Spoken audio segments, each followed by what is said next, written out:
नमस्कार शेतकरी मित्रांनो, मी विशाल थोरे। आज आपण बाग हार्वेस्टिंग करण्यासाठी गादेगाव या गावात आलो होतो।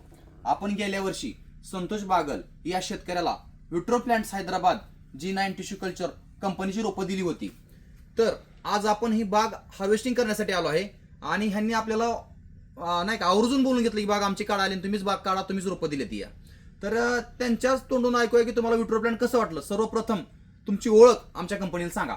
नमस्कार, संतोष बागल, गादेगाव। साहेबांकडून विट्रो प्लांटचे रोप आपण घेतलेले आहेत आणि त्याचा रिझल्ट आहे ते प्रत्यक्ष समोर आपल्याला दिसतो आहे।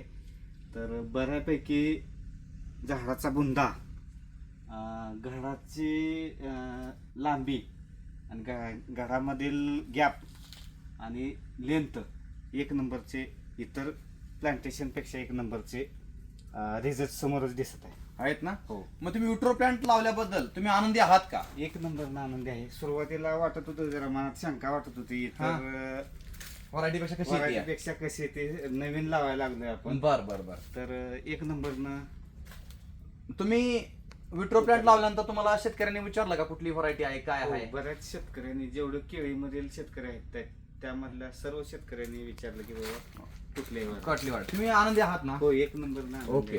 तर ह्यांचं म्हणणं काय माहितीये का की दोन्ही फण्यांमधला जी गॅप आहे त्याच्यामुळे लेंथ वाढती। त्या दोन्ही फण्यांमधला अंतर जास्त आहे। वरच्या फणीमध्ये कॅन संख्या 22 पासून 32 पर्यंत आहे। तुम्ही बघू शकता ह्याची लेंथ काय आहे।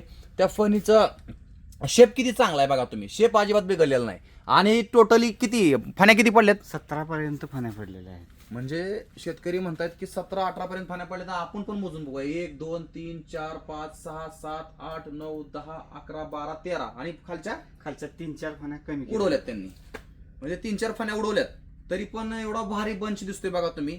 तर विट्रो प्लांट लावल्याबद्दल तुम्ही आनंदी आहात ना? 13 फण्या ठेवलेल्या असून हे इतकी लेंथ वाढलेली आहे। म्हणजे माझ्या हाईट एवढा घड आहे या काय हो, आहे का नाही? हो। ठीक आहे, ठीक आहे। विट्रो प्लांटला वेळ दिल्याबद्दल धन्यवाद।